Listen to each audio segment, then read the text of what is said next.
இரநூறு, 600, 800, 1000, 1000 ரூபாய் இருக்குது நம்ம கிட்ட.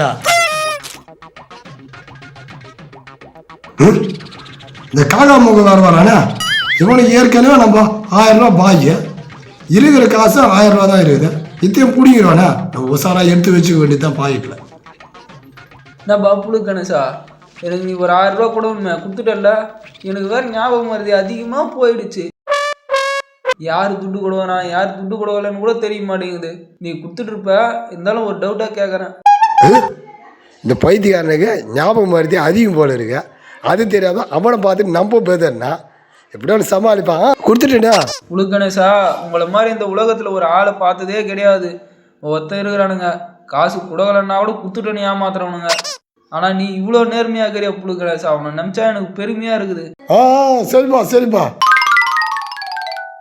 இனிமேல் கடன் வாங்குறதா இருந்தால் ஞாபகம் வருது அதிகமாக இருக்கிறவங்ககிட்ட தான் கடன் வாங்கணும்.